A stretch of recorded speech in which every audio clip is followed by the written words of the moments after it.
tardes. Vamos a retomar el simposio con esta mesa de tan buenos amigos. Tengo a mi lado. Va a comenzar este turno el profesor doctor Cheder Prevost, sacerdote, como se puede ver, ordenado en el 2009 en Toledo, es miembro de la Hermandad de Hijos de Nuestra Señora del Sagrado Corazón. Actualmente es párroco de San Enrique dos Sós, Santa Gemma, San Antonio de Esplugas, en Hospital de Llobregat. Ha estudiado Teología Dogmática por la Facultad de Teología San Damaso de Madrid y en 2015 con la tesina La Teología de la Historia según Francisco Canals Vidal. Es doctor en la Universidad Abato de Baseu este mismo año, en junio, con la tesis La libertad, interdeterminación o donación. Tiene entonces la palabra Monseñor Prevost, que tiene media hora de tiempo.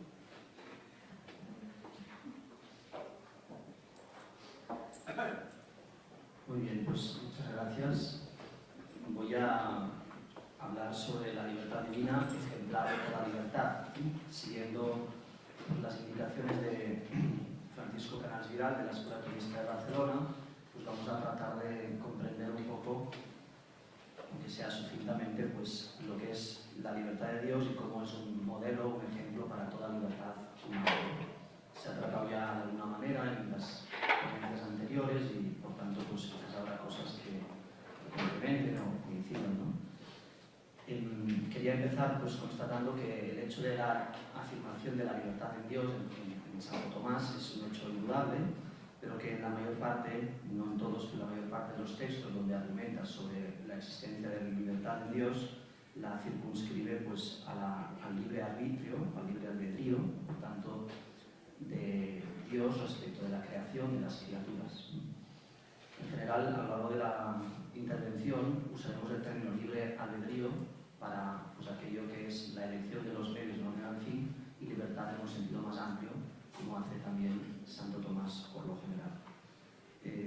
Cito un texto en las hojas que tenéis, que creo que se han repartido, en el que Santo Tomás, en el De Veritate, dice que Dios sería libre albedrío. Esto aparece claro porque él mismo tiene un fin de su voluntad al que quiere naturalmente, a saber, su bondad, pero las demás cosas las quiere como ordenadas a este fin, las cuales, absolutamente hablando, no las quiere de modo necesario, como se ha mostrado en la precedente cuestión. Por tanto, este texto se basa en una cuestión anterior en la que demuestra que Dios tiene el fin de su voluntad, que quiere naturalmente, que es su bondad, de tal modo que no quiere las otras cosas necesariamente, porque su bondad, que es plena absoluta, ya es el fin en sí mismo. Lo demás, las demás cosas creadas son como medios a ese fin. Argumenta, por tanto, de esta manera y dice que la exención de necesidad, o lo que es lo mismo, la libertad de necesidad respecto a las cosas, se deriva de alguna manera de que Dios se quiere a sí mismo como fin. En esta mañana nos decían pues, que Dios se quiere a sí mismo en todos los mundos posibles. Entonces, de alguna manera lo que diremos en esta charla es que Dios se quiere a sí mismo en todos los mundos posibles libremente. Lo cual es un poco paradójico, pero es lo que vamos a decir porque lo dice Santo Tomás, ¿no? Pero al enfocar el tema de la libertad de Dios solamente desde la posesión del fin, que es su misma bondad absoluta, la libertad divina queda referida exclusivamente a aquello que es para el fin, objeto de lo que se llama libre albedrío. En el caso de Dios consiste en la obra creada, con lo cual pues la mayor parte de los textos en que el Aquinate trata esta cuestión asume la perspectiva de la libre elección de las cosas creadas, es decir, de aquello que es para el fin, en tanto que el libre juicio para querer esto o aquello, como también se da en nosotros, como un libre juicio para elegir esto o aquello. Esta perspectiva de la mayor parte de las argumentaciones en favor de la libertad de la creación asume una de las vertientes o de los aspectos de la libertad que encontramos en su obra, en la totalidad de su obra, que es la libertad de especificación, es decir, la libertad de elegir esto o aquello.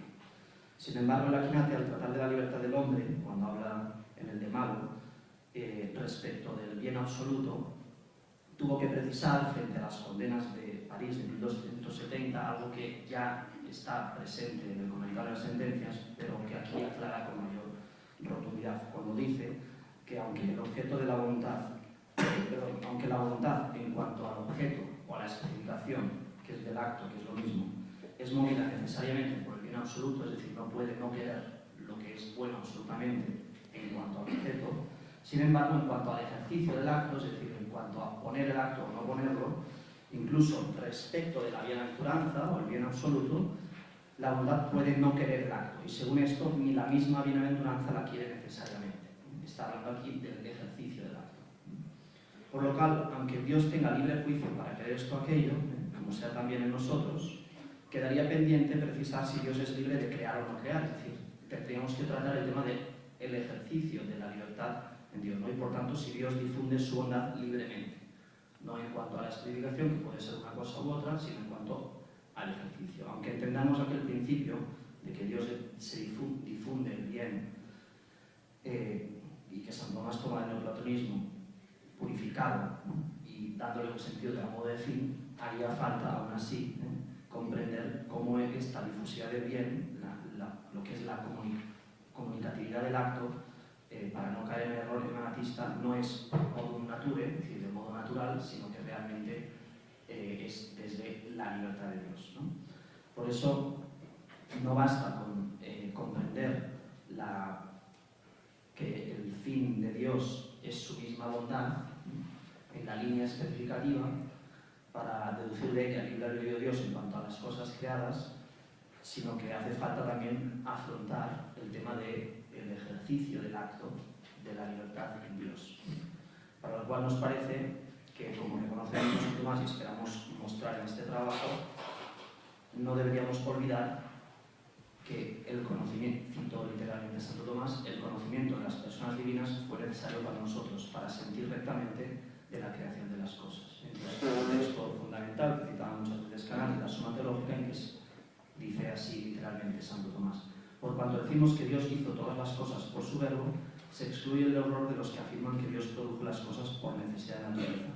Y en cuanto afirmamos en él la procesión del amor, se pone en manifiesto que Dios no produjo las criaturas por alguna indigencia ni por causa alguna extrínseca, sino por el amor de su bondad. Hay que decir que cuando Santo Tomás dice que fue necesario para nosotros, precisa que es una necesidad moral, porque si no caeríamos en la norma. Entonces, yo lo que haré ahora es, después de plantear un poco la cuestión, ¿no?, de la necesidad de afrontar la libertad de la creación de Dios en cuanto al ejercicio, pues explicar un poco en qué consisten estos dos aspectos de la libertad de ejercicio y la libertad de especificación, en la libertad en el hombre, para ascender a lo que es en la libertad en cuanto tal, y luego veremos un poco en lo que sería la libertad divina.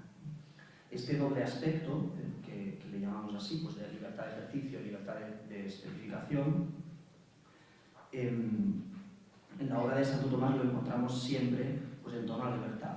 Según que tome la acción libre por parte del sujeto o por parte del objeto, aparecen estos dos aspectos en el ejercicio y en la explicación, que en última instancia remiten pues, a la función de la voluntad o del entendimiento en el acto libre.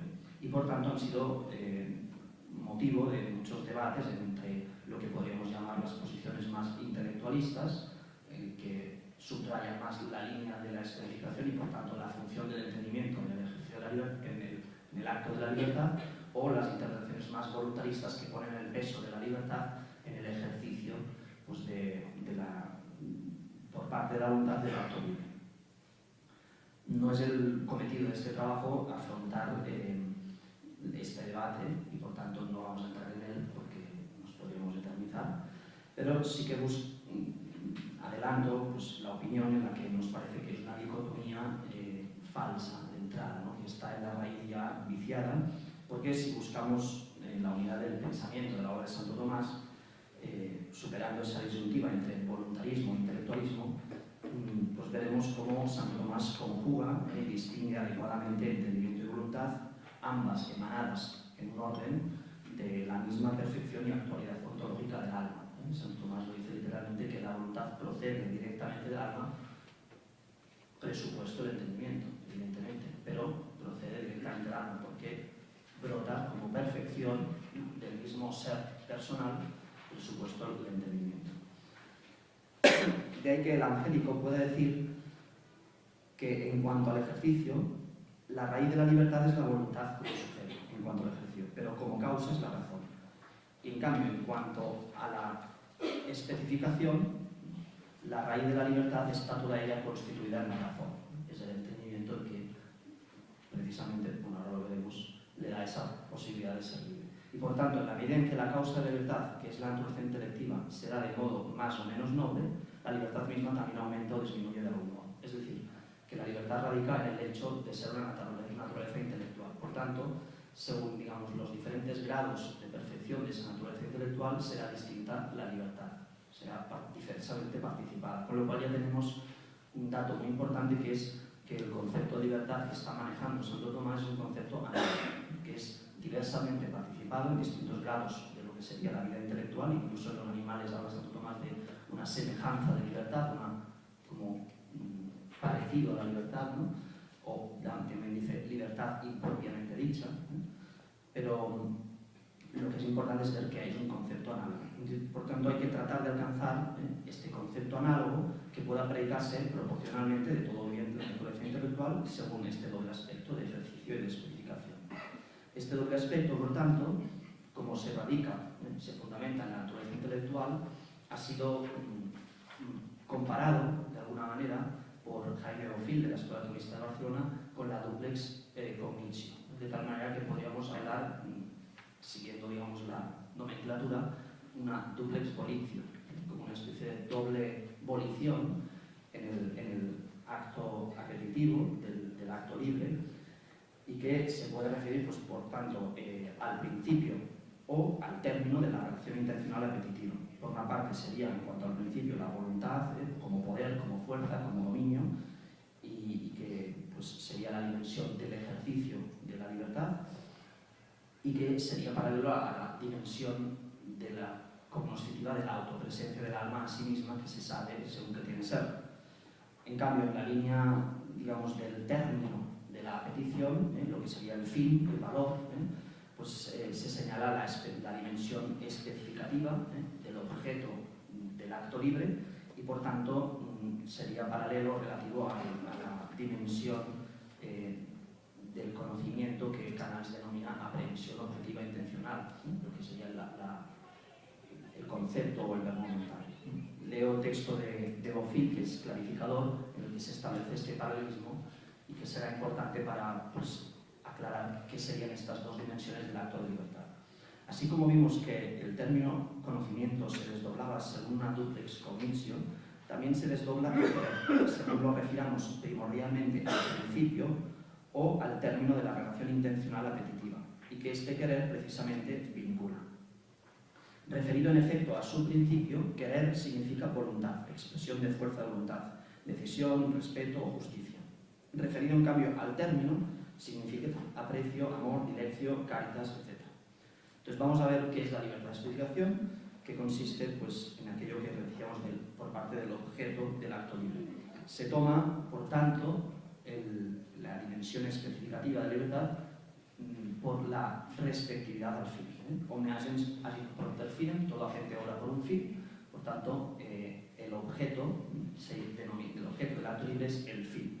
Lo apetecible, dice Santo Tomás, que se apetece naturalmente es el principio y el fundamento de todas las demás cosas apetecibles. Entre las cosas apetecibles, el fin es el fundamento y el principio de las cosas que son para el fin, puesto que las cosas que son para el fin solo son apetecibles en razón del fin. En consecuencia, lo que quiere necesariamente la voluntad como determinada hacia ello por implicación natural es el fin último, como la bienaventuranza y las cosas que se incluyen en ella, como el existir, el conocimiento de la verdad, etc. Por tanto, la libre elección de bienes apetecibles diversos, el querer esto o aquello, la indeterminación respecto de ellos, el no necesariamente querer esto o aquello, que primariamente significa la libertad de especificación, es decir, la libertad de elegir esto o aquello, reposa sobre cierta posesión del bien absoluto que constituye su fin último y, entre comillas, libera de otros bienes particulares. Por lo cual, solamente aquellos entes que son de alguna manera todas las cosas, esto es, las sustancias intelectuales en cuanto que poseen intencionalmente toda la perfección del ente,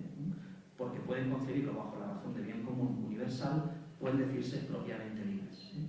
La naturaleza intelectual, en cuanto es de alguna manera todas las cosas en el orden de lo inteligible, es todo el ente, pues lo puede abarcar, aunque digamos digamos, en el caso del hombre solo potencialmente lo es y tiene que ir perfeccionando, de ahí también el hecho de que se pueda crecer en la libertad por las virtudes y que definitivamente, o en último término, la libertad absoluta del hombre sea precisamente la posesión plena de Dios, porque en la medida en que posee plenamente Dios es plenamente libre, es porque abarca ese bien absoluto que le, digamos, hace libre en el sentido de indiferente respecto de los bienes particulares.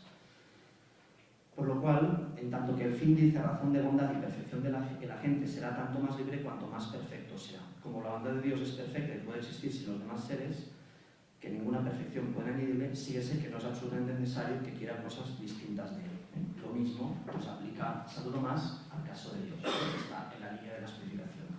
Si la posesión del fin en la línea de la especificación define la libertad, tal vez podríamos decir que la proporción sobre la que se funda la comunidad analógica que constituye la semejanza de proporciones entre los diversos grados de participación de los que se predica la percepción de libertad es precisamente la que existe entre la gente y su fin. Por este motivo, Bofill definió la libertad como inmanencia del fin, es decir, la respectividad de la gente hacia el fin, en la línea de expresión estamos hablando siempre, es esa comparación de agente y fin es la que se establecen semejanzas en las distintas naturalezas intelectuales. Entonces, en la medida de esa inmanencia del fin en el hombre, en el ángel o en Dios, yo puedo establecer una comunidad analógica de semejanza de proporciones que me define lo que es la libertad. Por tanto, Bofill dice, la libertad es inmanencia del fin, como concepto analógico, que luego yo lo puedo aplicar al hombre, al ángel y a Dios, en la medida en que el fin se posee en mayor o menor grado, porque todos de alguna manera, el hombre en el sentido de en un orden más potencial, porque es el ínfimo en el orden de lo inteligible y posee todas las cosas, tiene ya éxito a las cosas, ¿no? Ya la persona es fin en sí mismo, ¿no? Pero estamos hablando de la línea especificativa, ¿no? En la que la definimos como inmanencia del fin. Faltaría ahora, pasamos a la libertad de ejercicio, pues al tema quizás, a la parte más ardua, ¿no? Que es la libertad de ejercicio. En la línea del ejercicio, la libertad se toma, hemos dicho, por parte del sujeto y por tanto desde la perspectiva del principio del acto libre que es la voluntad. Como hemos mostrado en otro lugar, la libertad de coacción, que excluye la necesidad extrínseca, la libertad de coacción es simplemente ausencia, privación de necesidad extrínseca o violencia en el orden de la causa eficiente, no es contraria a la necesidad natural intrínseca.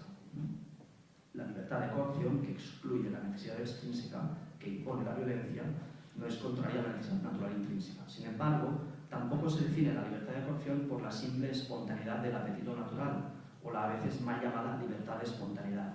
La libertad de coacción no es simplemente la espontaneidad natural. Por tanto, la razón propia de libertad de coacción no es suficiente para definir la libertad en la línea del ejercicio. No se puede decir que en la línea del poner el acto o no ponerlo se defina simplemente por la indeterminación de violencia o la no violencia o la no coacción, sino que hay que, lo cual sería un concepto, digamos, meramente privativo, sino que hay que darle un contenido positivo a qué consiste esta libertad de ejercicio. Y entonces Santo Tomás retoma el texto de Aristóteles, del primer libro de la metafísica, en el cual dice, hablando de la ciencia metafísica, que es libre, dice, libre es lo que es causa de sí, luego solamente las cosas que se mueven a sí mismas obran libremente. El libre obra por causa, y esto es un comentario al Evangelio de San Juan, en el que habla pues, de cómo el causa sui, el que es causa de sí, que en una de las conferencias de ayer creo que salió en un sentido en el que no lo toma Santo Tomás como darse el ser a sí mismo, sino el hecho de, en el orden de la causalidad de causar, pero no de darse el ser. En ese sentido de causa sui, en el sentido correcto, diríamos, toma en Santo Tomás, la obra de Santo Tomás, diferentes sentidos, tanto de causa final como de causa eficiente, como se ve en este texto, pero hay más que no he citado. El libre obra por causa de sí mismo, causa sui, tanto respecto a la causa final del obrar como con respecto a la causa de quien muere, eficiente. Pues el libre obra por razón de sí, propter se, como por su propio fin, propter finem, y obra por sí, a se, ya que se mueve a obrar por propia voluntad. Sin embargo, esta concepción de la libertad como causa sui, válida para la dimensión explicativa, en tanto que inmanencia del fin, es decir, si tomamos causa sui como causa sui, en el sentido de que tiene su propio fin en sí mismo, estaríamos en la línea explicativa. Sería insuficiente si no atendemos al desdoblamiento en una doble fase de la intelección en sí.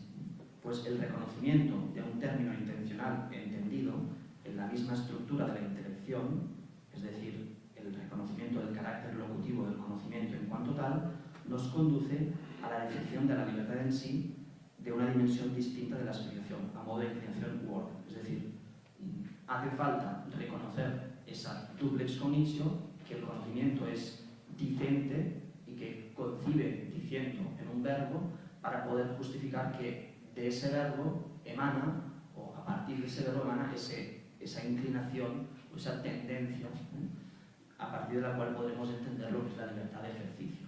Esta inclinación procede del aspecto perceptivo del ente que se dice en relación al apetito, es decir, del bien en cuanto que es difusivo de sí. La perfectividad del ente, de su perfección, que es perfectiva, designa lo que sería la difusividad. La difusividad del bien consiste en el orden de perfectividad del ente en cuanto bueno, ya que el bien se dice difusivo como de fin. Así pues, en el agente perfecto, cuyo fin le es inmanente, la perfectividad y difusividad de su misma bondad adquiere razón de apetibilidad intrínseca. Esto, claro, está un poco condensado, pero lo que estoy diciendo es que es algo que se mencionó ayer en la charla, creo que de Rosario Neumann, o esta mañana, creo que ha sido ya en medio, esta mañana, en el que hablábamos le preguntaban si esa duplex cognitio podía haber una especie, en la línea repetitiva podía haber también un amor de sí mismo, ¿no? Entonces yo lo denomino, como se denomina en la línea intelectual, inteligibilidad intrínseca, que algo es inteligible para sí mismo, en la línea apetitiva, apetibilidad intrínseca. Hay que tener cuidado porque la inteligibilidad intrínseca constituye los inteligibles en acto, los puede constituir, pero la apetibilidad intrínseca no constituye lo apetecible de lo bueno, sino que es apetecible por sí mismo por la perfección que contiene. Pero eso no quiere decir que no sea por sí mismo apetecible. Hay una apetibilidad intrínseca que es un amor sui. De tal manera que la inclinación consiguiente a la intrínseca apetibilidad de aquel agente cuyo fin es inmanente consiste en una reflexión autoposesión por vía volitiva. Es decir, hay una apetibilidad intrínseca, hay un amor sui, del cual brota, supuesta a la emanación intelectual de un verbo, una reflexión autoposesión por vía volitiva. Esto es la voluntad, es decir, el pontus del ente intelectual, o simplemente en un amor sui difusivo de sí, perceptivo, emanativo de querer. Son diferentes palabras para hablar de la misma realidad. Por esto, Jaime Bofill complementa su explicación de la libertad en cuanto a inmanencia del fin, diciendo que es la actualidad de un sujeto en tanto que esta actualidad se proyecta en un querer. Es la inmanencia de un fin y la posesión plena de un bien, de un fin, pero en tanto que brota y emana un querer, una autoposesión volitiva, le llama también en otro artículo. Precisamente porque, volviendo sobre aquel principio capital de la metafísica de Santo Tomás, es de la naturaleza de cualquier acto el que se comunica a sí mismo según que le es posible. Precisamente, por tanto, en cuanto que es acto perfecto, le es inmanente el fin porque tiene la plenitud del bien, pero en cuanto que es acto, emana, difunde su bien. La libertad en la línea del ejercicio, según la difusión del bien en el ser personal libre, consiste por tanto en una inclinación vital por la que el viviente se da a sí mismo. Así pues, por la perfección de actualidad comunicativa de sí misma, del acto, en la línea apetitiva, en cuanto a autoposesión difusiva por vía volitiva, en el ejercicio, e inmanencia del fin, en la explicación, la libertad debe concebirse como una ordenación íntima e inmanente de la persona a la difusividad del propio bien por el amor, o lo que es lo mismo, en otras palabras, autoposesión oblativa, como donación de sí, o en otro lugar poníamos autoposesión donativa, oblativa. Cito un texto de Canals en el que insiste en este aspecto. La libertad como dignidad del ente personal no puede consistir en la facultad de elegir el bien y el mal, eso ya lo damos por descartadísimo. Lo que solo es deficiencia privativa en el acto libre, eso está clarísimo. Pero dice, ni siquiera en el carácter contingentemente apetecible de lo que es materia del libre albedrío. Es decir, la libertad no se define por lo contingente objeto del libre albedrío, sino que hay algo más radical.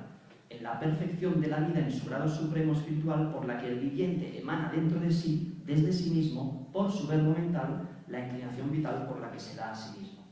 Es una autoposesión en la línea volitiva que se da de don. Por tanto, la doble fase patológica de toda libertad se define en cuanto al ejercicio por autoposesión volitiva o apetitiva difusiva de sí misma, pero en cuanto a la especificación, por la perfecta inmanencia del fin en la perfección y actualidad del ente.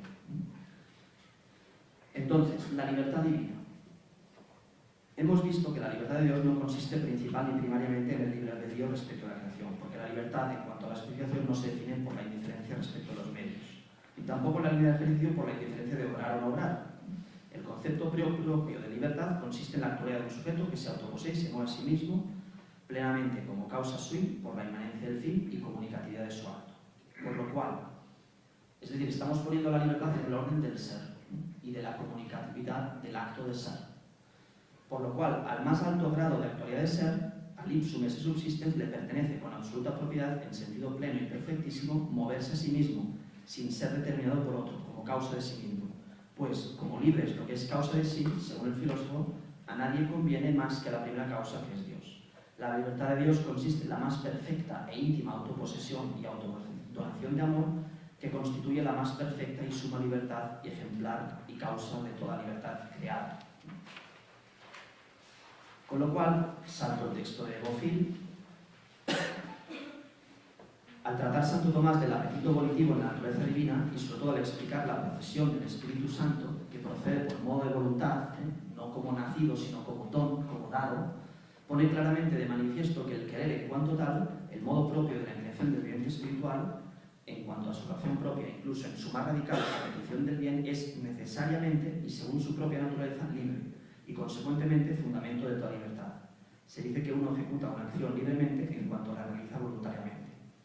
Pues la libertad de la voluntad se opone a la violencia o a la coacción, pero no hay violencia o coacción en que algo se mueva según el orden de su naturaleza, sino más bien que el movimiento natural sea impedido como se impide a lo pesado caer, por lo cual la voluntad apetece libremente la felicidad, aunque la apetezca necesariamente.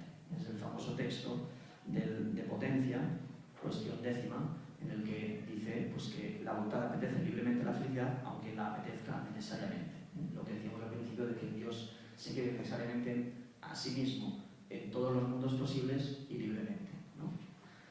Así pues, Dios con su voluntad se ama libremente a sí mismo, aunque se ame a sí mismo necesariamente, y es necesario que se ame tanto cuanto es bueno como tanto se entiende cuanto es. Luego, libremente el Espíritu Santo procede del Padre, y sin embargo, no posiblemente, si no caeríamos en la herejía, sino necesariamente. Procede libre y necesariamente, lo cual pues, es misterioso.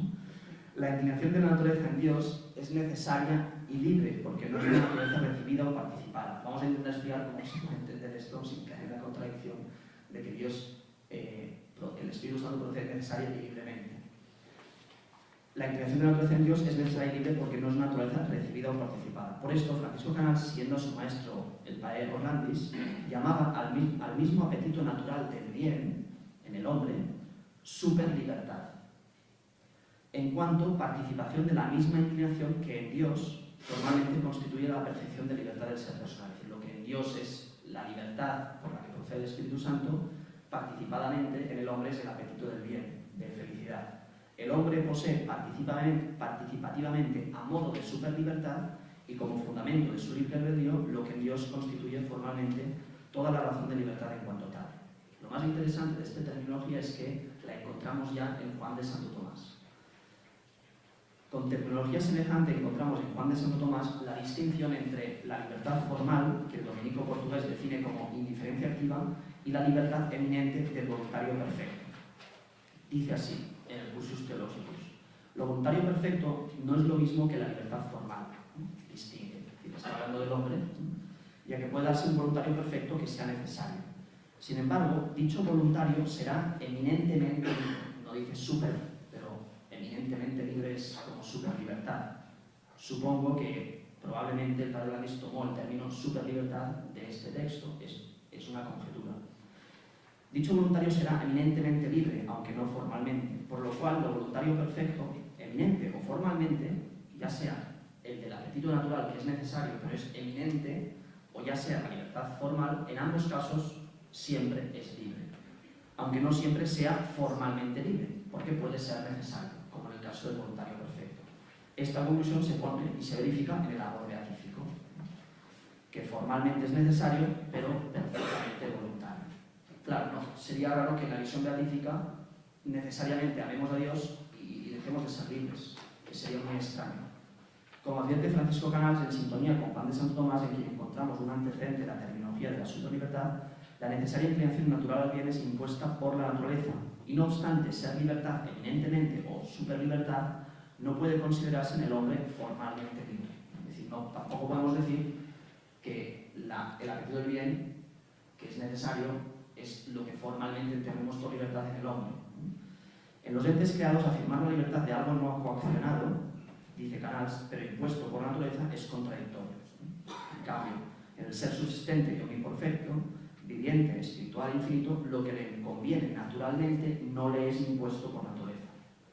Si usamos la terminología de Juan de Santo Tomás, deberíamos poder reconocer que en Dios, a quien lo que tiene naturalmente no le es determinado por otro, lo voluntario perfecto, aunque necesario porque pertenece a su naturaleza, sin embargo es perfecta y formalmente libre, ya que no le es impuesto como si recibiese dicha naturaleza de otro. Por esto, solamente en Dios se puede afirmar sin contradicción que Dios, con su voluntad, se ama libremente a sí mismo, aunque se ame a sí mismo necesariamente.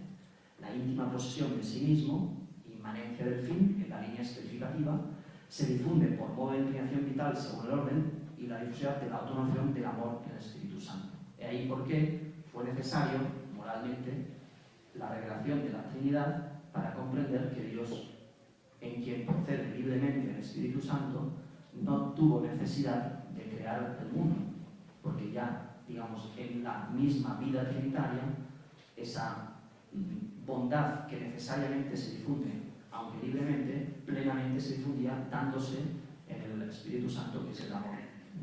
Por eso, bueno, con esto termino. Por eso, digamos, a mí ya me hago una pregunta a mí mismo. Por eso, no con esto acabo, ¿no?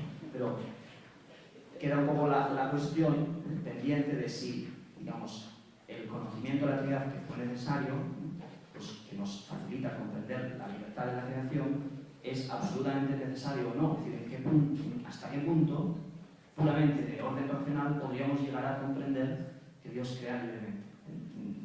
Que es necesario afirmarlo, porque lo dice, está definido que se puede conocer con la razón que la creación. Con lo cual, bueno, pues con esto termino. Si no me digas.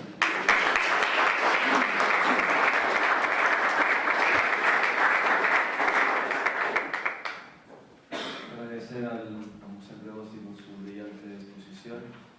Seguimos con la ponencia del profesor Dr.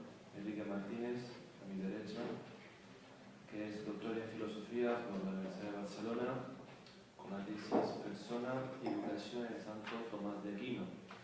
Imparte docencia de filosofía en la Universidad de Mato Laseu, dirige también el Instituto Dalmesiana y su revista Espíritu. Es miembro ordinario de la Pontificia Academia Santo Tomás y de su consejo directivo, y es presidente de la sección de Barcelona de la CIPA. Su investigación se centra en la metafísica de la persona, el conocimiento y la filosofía de la educación. Su ponencia de hoy se titula El amor de la bondad divina, principio del que procede la creación. Tiene la palabra media hora. Bien, yo también me hago una pregunta y es si uno puede agradecerse a sí mismo el haber sido invitado lo que sí que me he dado cuenta es que hay un defecto de orden, y es que la ponencia del Monseigneur Xavier Prebosti debía ir después de la mía, por los contenidos pero bueno, lo hecho está, y no es posible pues que lo que ha sucedido no haya sucedido. Que la política la cara.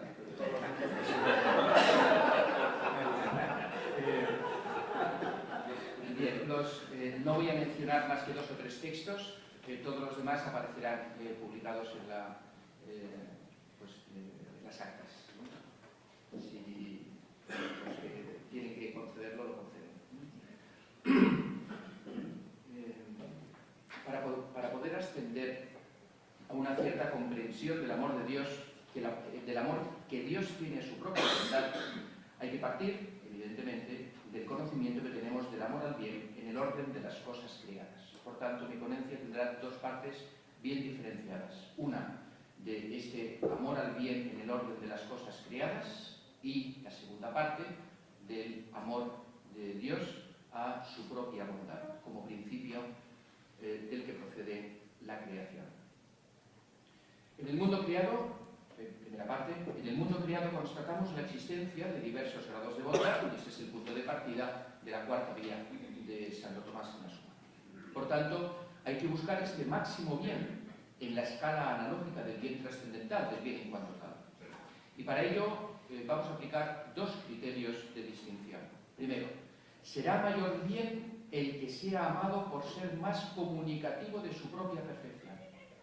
Bonum amator in quanto mes comunicabile amanti. Segundo, será mayor bien el que sea amado por sí mismo, el bien honesto, y no por otro. El primer criterio se fundamenta en este principio metafísico que acabo de enunciar. El bien es amado en cuanto comunicable al amante, que enuncia Santo Tomás cuando habla del amor como pasión y del celo frente a cuanto pueda impedir la consecución del bien amado. En este tipo de amor, el bien es amado desde la potencialidad de la criatura, que busca el bien que no tiene. El bien apetecido debe entonces poder comunicar a la criatura que lo apetece la perfección que busca y así poder descansar en ella una vez conseguida. Que el bien sea apetecible desde la potencialidad de la criatura se debe a la perfección de este bien y esta a su actualidad, como nos ha recordado Mosén Prevost. Mas este bien, que en su perfección apetece todo ente para su propio perfeccionamiento, puede ser la propia perfección natural, apetecida con amor natural, un bien sensible, o un, dice Santo Tomás, siguiendo a Aristóteles, el vino en su dulzura, entiendo que hablaba de vino dulce, porque hay otros, no sé, como le llaman, un amaretto, no sería precisamente el vino por su dulzura. Un bien sensible o un bien racional, como la verdad, que es el bien del entendimiento, la virtud, la felicidad o incluso Dios, por el gozo que se alcanza al contemplarlo. Este amor a un bien desde la potencialidad de la criatura es lo que se denomina amor de concupiscencia, aunque ello no se dice propiamente del amor natural, pues se da sin conocimiento. Luego se requiere un bien en acto para que pueda ser apetecido con amor de concupiscencia, un bien en acto para que en su perfección pueda ser apetecido. A esto puede objetarse que muchos de los bienes referidos no están en acto, sino en potencia. Por ejemplo, la verdad inteligible en potencia, la virtud que no se tiene, etc. Hay que responder que debe mantenerse la exigencia de un bien en acto que permita un movimiento hacia él desde aquel que se encuentra en potencia, pues nada pasa de la potencia al acto si no es por algo previo en acto. Luego habrá que buscar, primero entre las criaturas en esta primera parte y luego en Dios en la segunda parte, ese bien en acto que mueve a apetecer. Atendamos, por ejemplo, al deseo de verdad, que es bien del entendimiento. En los entes materiales, lo inteligible está en potencia, por lo que no puede decirse en propiedad que sea apetecible en su concreción. Pero sí es inteligible en acto en el entendimiento que ya conoce, y por eso se dice que la verdad, Suma Teológica, primera parte primera, 16, artículo 2, que la verdad se encuentra primero en el entendimiento que compone y divide. De ahí que el maestro puede desde su ciencia en acto comunicar la verdad al que no sabe. Y esto sí que es apetecible, la verdad que tiene en acto el maestro y que nos comunica, como dice en la cuestión de magistro, mediante los verba doctores, las palabras del maestro, que son más próximas al entendimiento del que aprende que no las cosas mismas, en donde la verdad es inteligible en potencia. Surge entonces, en el que desea esta verdad, un amor de concupiscencia hacia quien conoce la verdad y puede comunicarla, hacia el maestro. Mas es evidente que solo puede comunicarnos un bien racional quien subsiste en una naturaleza racional. Y así, la comunicación será esta comunicación del bien racional será voluntaria. Se hará por medio de la palabra, primero interior, luego exterior, en la que se dice lo conocido, estos verba doctoris ya mencionados, y además, sin esta palabra mental no sería posible el acto voluntario, como nos ha dicho muy bien Mosén Prebosti. Nadie obra si primero no lo ha dicho en su interior, afirmaba San Agustín en De Trinitate. Mas debe decirse que el fundamento del decir lo conocido y de obrar por sí mismo solo es posible porque la criatura intelectual se posee en su ser subsistente, porque subsiste por sí. Este es el fundamento.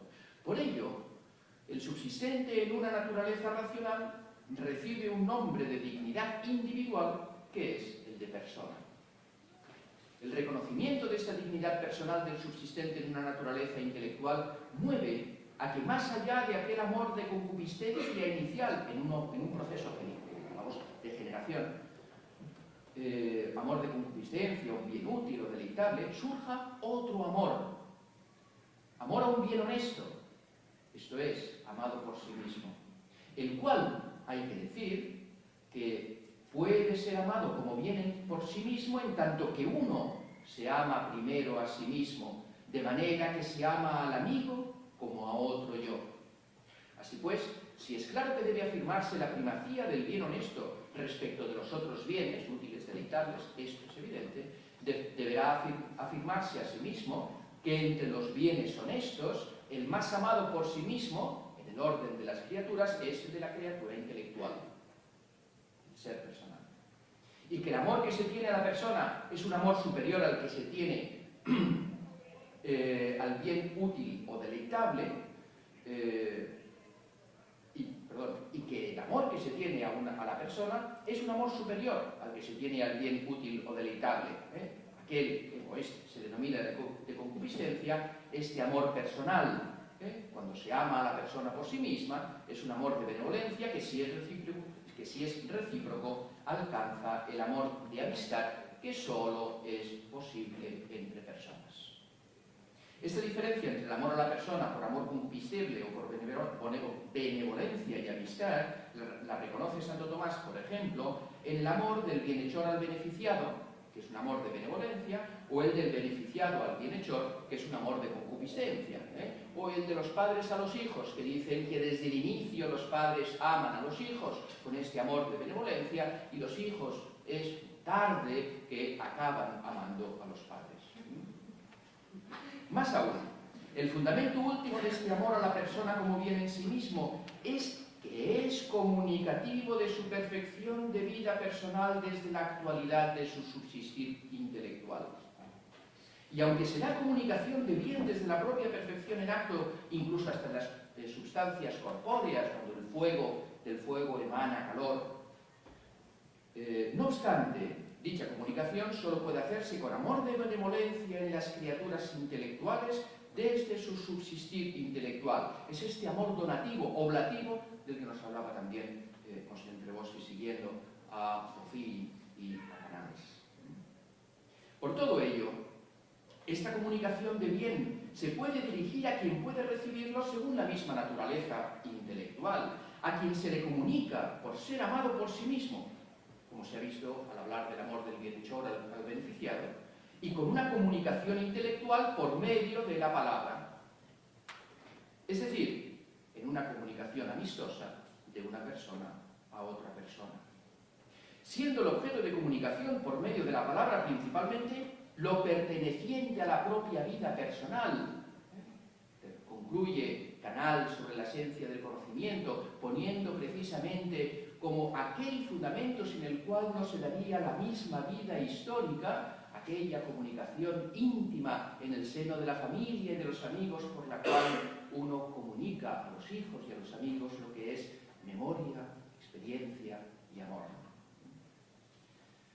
este modo se concluye esta primera parte, que la persona es el mayor bien en la escala analógica del bien trascendental, pues es amada en cuanto comunicable al amigo por medio de la palabra, comunicativa de la propia vida personal.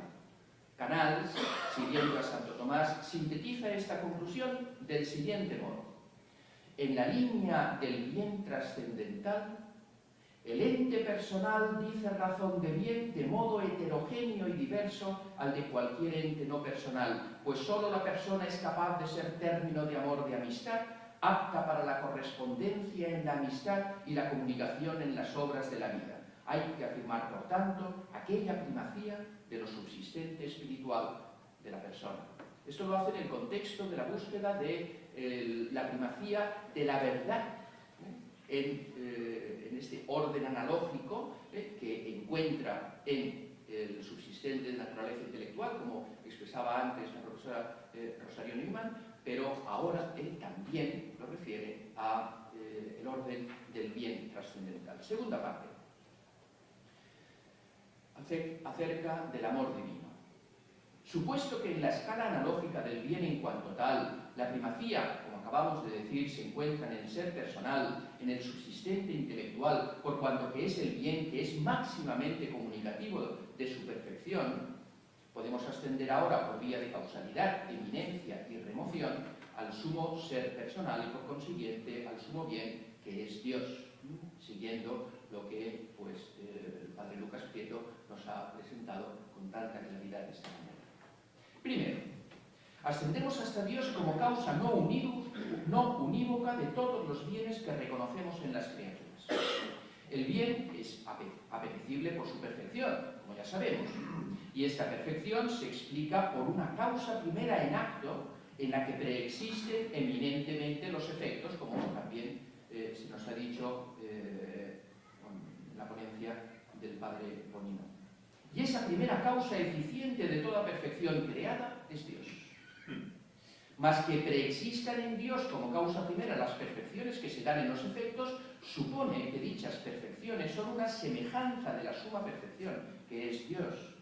No solo se entiende, por tanto, a Dios como causa, sino que se le pueden predicar análogamente atributos esenciales, como nos decía el padre Lucas.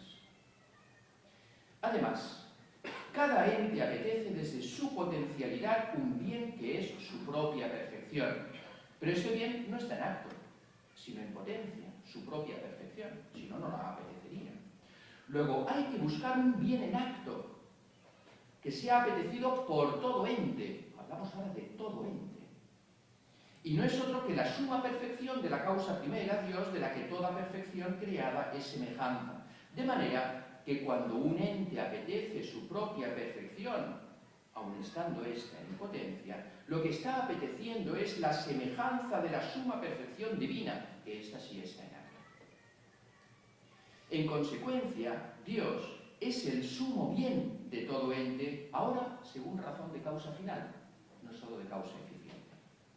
Y como aquella perfección de la criatura estaba en potencia y sólo es apetecida y llevada al acto por la existencia del sumo bien, por eso Santo Tomás afirma, siguiendo a Dionisio, que en lo creado se dice antes el bien que el ser. Entendiendo el bien, nos lo aclara, como el sumo bien, según razón de causa final. Por razón de que se da el ser en acto, por razón del cual, del sumo bien como causa final, se da el ser en los actos, en los entes creados. La bondad se predica de Dios, por tanto, análogamente respecto de las criaturas, igual como decíamos antes de la perfección.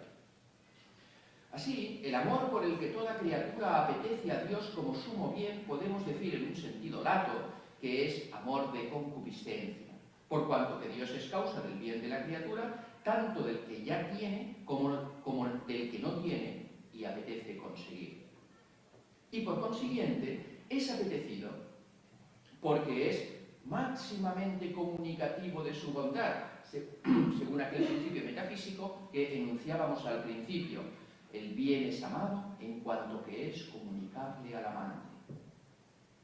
Mas hemos reconocido anteriormente que los subsistentes intelectuales son el máximo bien en la escala analógica del bien, por cuanto son sujeto y término de amor, de amistad y comunicativas por la palabra de su propia vida personal, decíamos como conclusión de la primera parte. Luego, cuando ascendemos al sumo bien, tendremos que reconocer que el bien de las criaturas racionales se encuentra en él también como causa primera, eminente y no unívoca.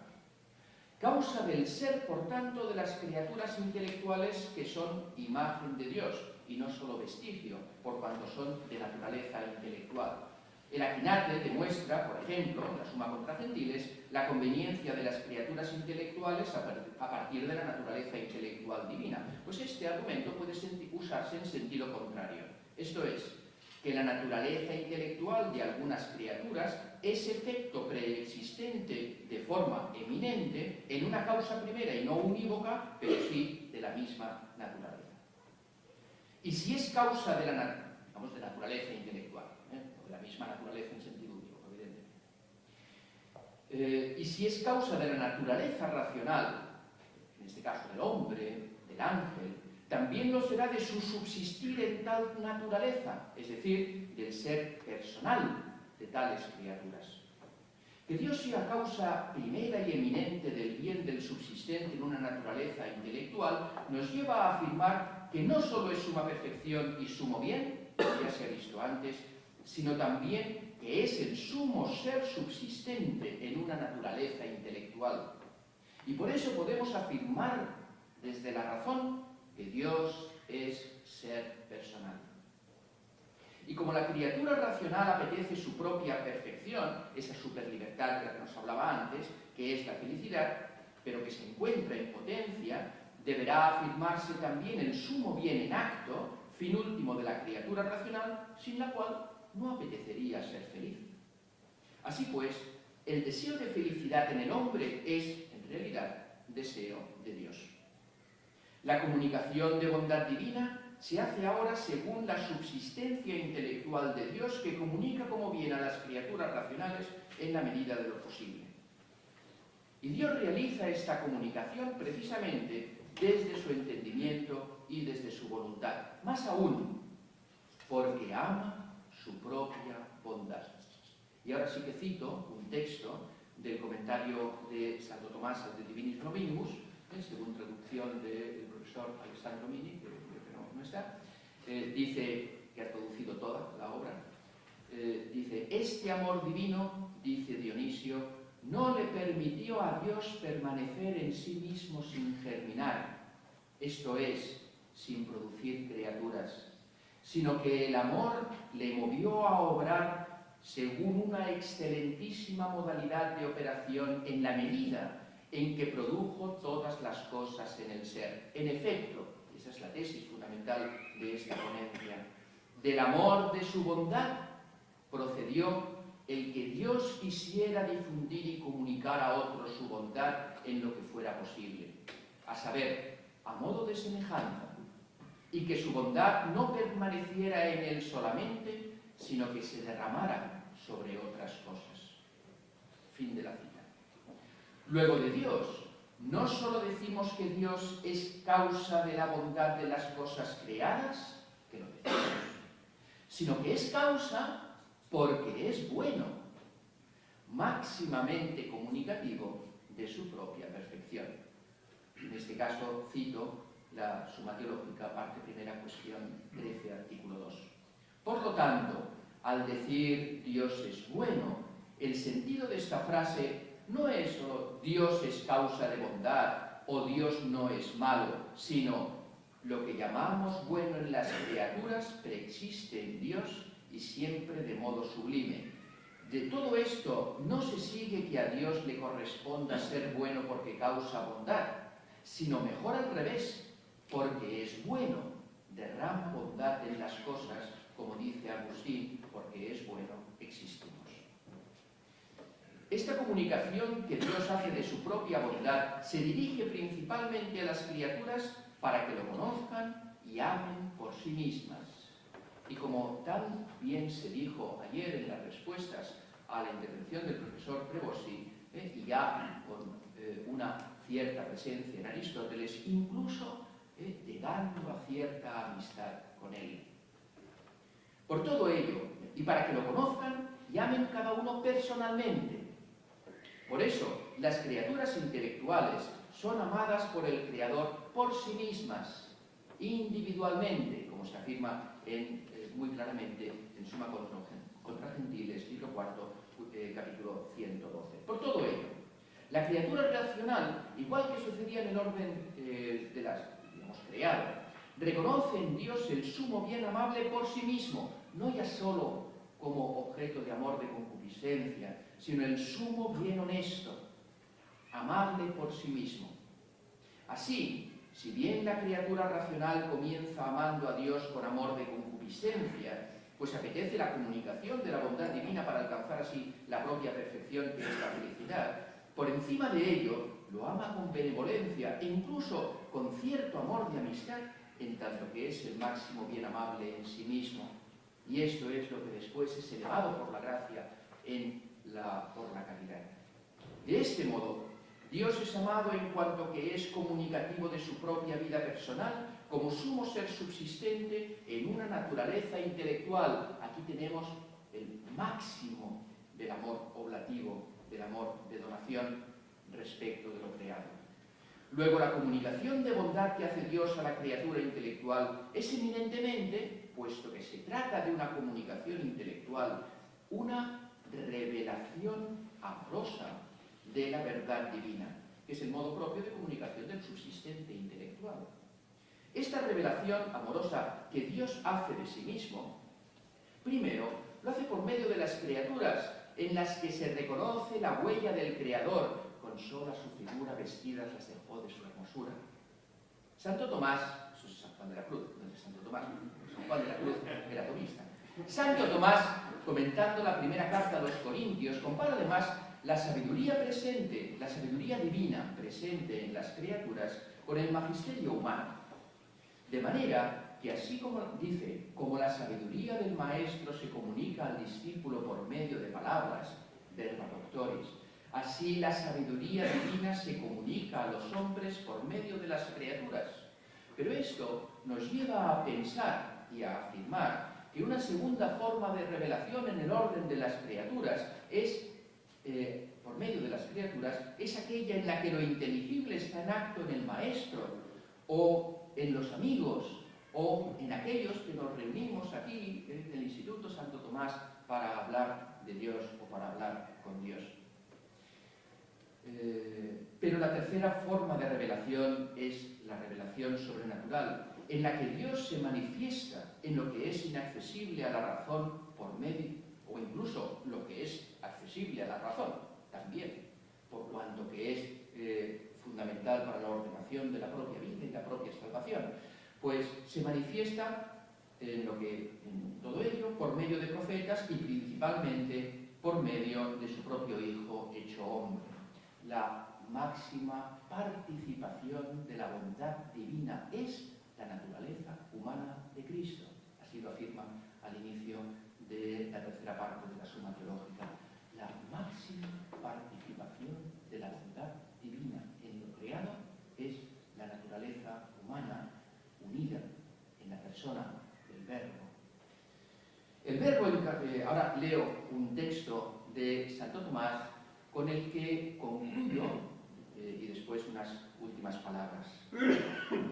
Dice Santo Tomás en el comentario al capítulo 15, en la lección tercera del comentario al Evangelio de San Juan.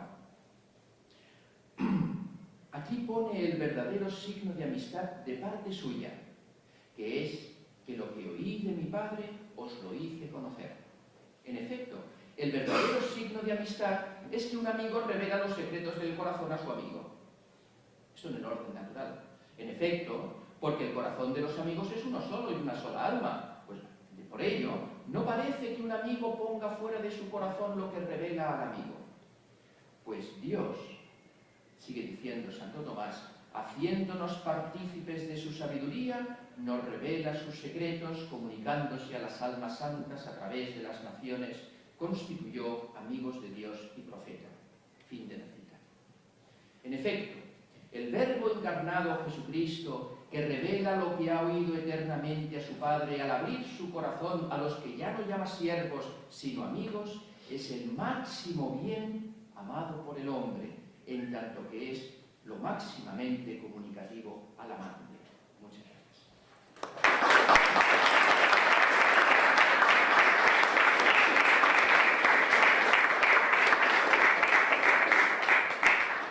También agradecer a Enrique por su ponencia tan bella, tan profunda, y también por este lugar de comunicación de bien que cada año se organiza. Pasamos a la tercera ponencia del profesor Dr. Mariano Bartoli, que es licenciado en Filosofía y en Ciencias Políticas en la Universidad Santiago Gabriela Mistral de Santiago de Chile, y es máster en Filosofía Política en esa universidad. Es doctor en Filosofía por la Universidad Abatul Laseu, donde también ejerce como profesor en distintas asignaturas en el grado de Educación Infantil y Primaria y Derecho en la universidad. Y en distintas publicaciones, entre las cuales destacamos La iluminación del maestro al discípulo en el Magistro de Santo Tomás de Aquino. La ponencia de hoy se titula La providencia y el gobierno del mundo como iluminación divina. Tiene media hora.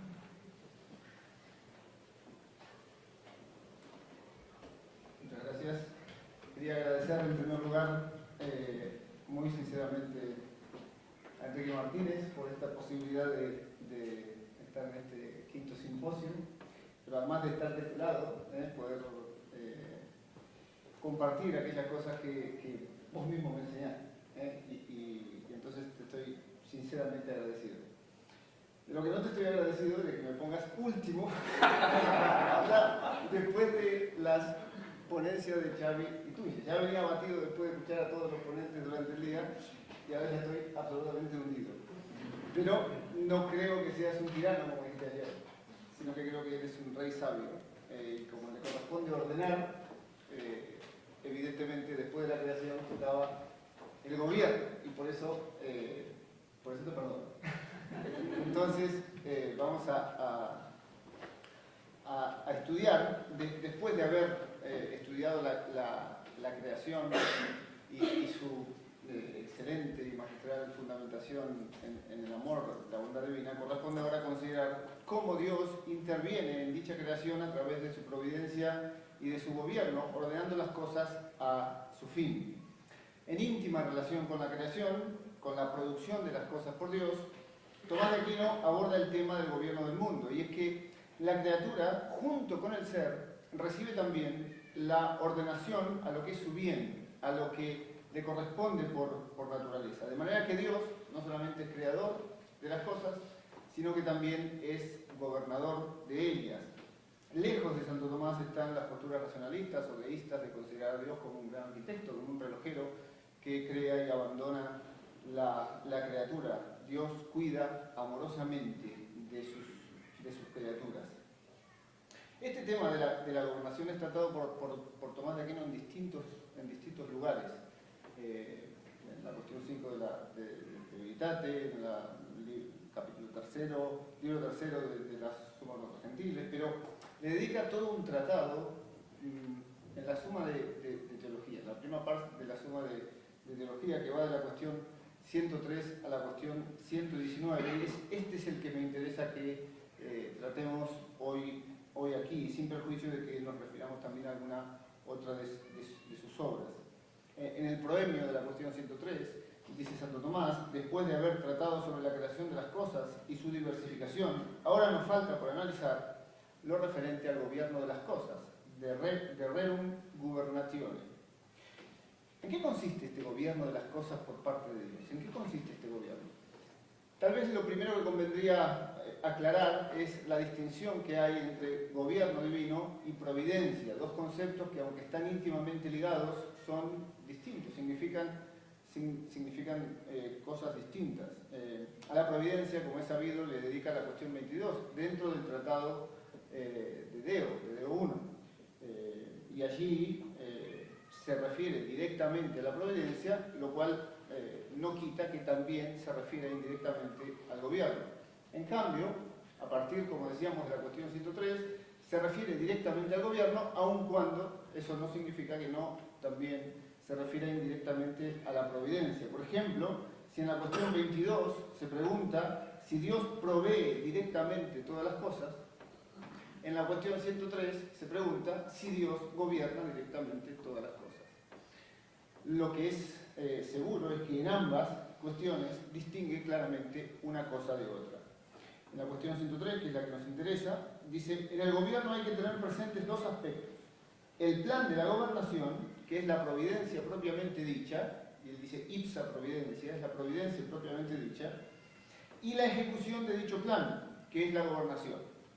En efecto, la providencia para Santo Tomás es este plan de Dios que tiene para con las cosas creadas, para que se ordenen a su propio fin y a su propia perfección. Es la orientación, la ordenación hacia el fin que Dios comunica las cosas con su mismo acto de ser. Con su mismo acto de ser, Dios les comunica una ordenación hacia su fin y a su plenitud. De manera que toda criatura, por el hecho de ser, está dirigida, está inclinada hacia un fin previamente pensado y querido por Dios desde toda la eternidad. En cambio, el gobierno divino dice relación no con el plan en sí mismo, sino con la ejecución de dicho plan. El gobierno supone llevar a cabo ese plan, y Dios, pudiendo ejecutar por sí mismo la ordenación al fin de toda la creación, ha querido servirse de las criaturas, haciéndolas partícipes, haciéndolas participar de su gobierno, dándoles la perfección de causar. Y así lo dice Santo Tomás, ¿no? Dice: en cuanto a la ejecución de dicho plan, Dios gobierna unas cosas por medio de otras. Ha querido que las criaturas superiores perfeccionen, causen perfecciones en las criaturas inferiores para conducir a toda la creación hacia su fin último. ¿Y por qué hace esto? ¿Por qué Dios decide quiere contar con las criaturas para conducir a toda la creación a su plenitud? Lo dice explícitamente en el tratado, y por eso no me voy a demorar mucho más.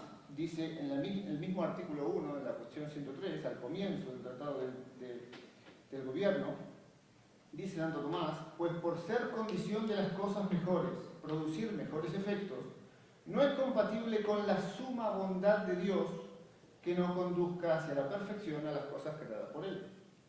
Pues la perfección última de cada cosa se centra en la consecución del fin. Por eso, a la bondad divina pertenece el que, así como produce el ser de las cosas, creación, así también las lleve a sus fines, y esto es gobernarlas.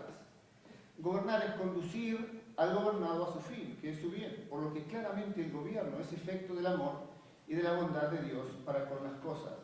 Dios se sirve de las criaturas para manifestar más plenamente la bondad. Para manifestar más plenamente la bondad. Y esto permite comprender entonces todo el tratado de gobierno como una comunicación de la bondad, como una manifestación de la bondad. Dios, bondad infinita, conduce a las criaturas a su fin, que, como dice en la misma cuestión 103, es el bien por esencia, pero contando con sus criaturas, a las que las hace capaces también de causar bondad en otras. Porque de ese modo, al hacerlas capaces de causar bondad en otras, las criaturas se asemejan más plenamente a la bondad divina, que es su fin. De tal manera que, lejos de ser las criaturas unos títeres en manos de Dios, lejos de ser anuladas por la acción de Dios, una especie de ocasionalismo, son elevadas a participar con su acción del obrar divino, que conduce todo el universo a su mayor bien y a su mayor perfección. Por eso, en el Tratado del Gobierno Divino, que estamos comentando, después de referirse a cómo mueve Dios a toda la creación, se refiere a cómo las criaturas se mueven entre sí para participar, para colaborar con este gobierno divino. Esta moción, evidentemente, no se trata de que nos vamos empujando, sino que se trata de hacer pasar de la potencia al acto, se trata de actualizar, se trata de comunicar perfección, de comunicar bondad, es decir, cómo la bondad divina se sirve de las criaturas para que entre ellas se comuniquen perfecciones en orden a conseguir, a ordenarse al fin último, que es la gloria de Dios. siempre siguiendo este orden de que las criaturas superiores mueven a las criaturas inferiores. Ahora bien, ¿es la comunicación de la bondad el único modo de considerar el gobierno divino? Porque es muy claro que este orden que sigue Santo Tomás en el tratado que está en la Suma de Teología sigue la comunicación de la verdad. Esto está, hay muchos textos que lo evidencian, pero la pregunta es si es la comunicación de la bondad la única manera de comprender el modo en el que Dios conduce a la creación hacia su fin último en este tratado del gobierno. Parece que no.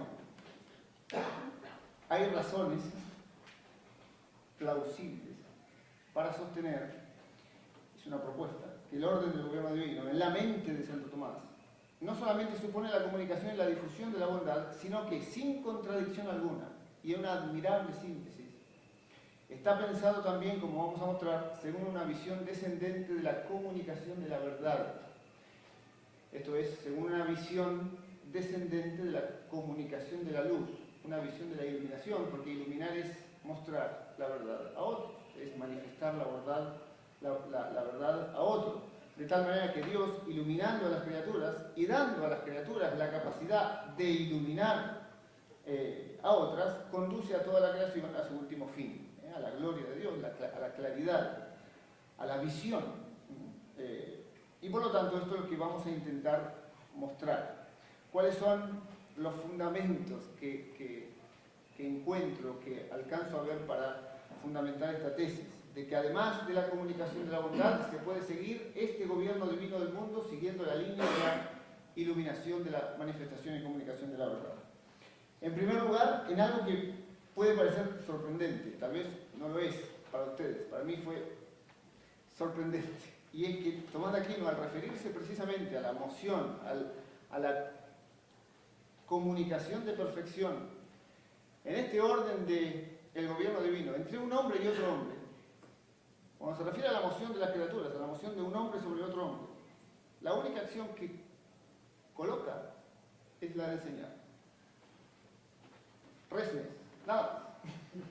O sea, cuando él está pensando el orden del gobierno divino del mundo, vamos a ver cómo hacemos para conducir a toda la creación hacia el fin último, y consideramos en específico las acciones que hace un hombre sobre otro hombre para realizar esta ordenación. La única es enseñar, no hay más. No está sanar, no está nutrir, no está amar, no está perdonar, no hay más. De tal manera que a veces esto lleva a pensar que en tanto enseñar dice relación con la comunicación de la verdad, más que con la comunicación del bien, aunque la verdad sea el bien del entendimiento, pero como dice comunicación de la verdad, causar la ciencia, lo que explique su presencia ahí sea que el orden del gobierno en la mente de Santo Tomás sea también considerado según esa línea de manifestación de la verdad. Si hubiera otra acción, yo no hubiese hecho la tesis, pero si hubiera otra acción considerada, uno podría dudar, pero no hay ninguna otra, no hay ninguna otra. De tal manera que si el orden del gobierno está pensado según la comunicación de la verdad, también hay razones para pensar que esté pensado según la comunicación de la verdad en el entendimiento. En segundo lugar, y precisamente por la aparición de la verdad, se le otorga mayor sustento a esta tesis si ponemos en relación este tratado del gobierno con el comienzo de la Summa contra Gentiles, donde Santo Tomás se refiere al fin último del universo. Dice, el último fin del universo es pues el bien del entendimiento, que es la verdad. Es razonable, en consecuencia, que la verdad sea el último fin del universo.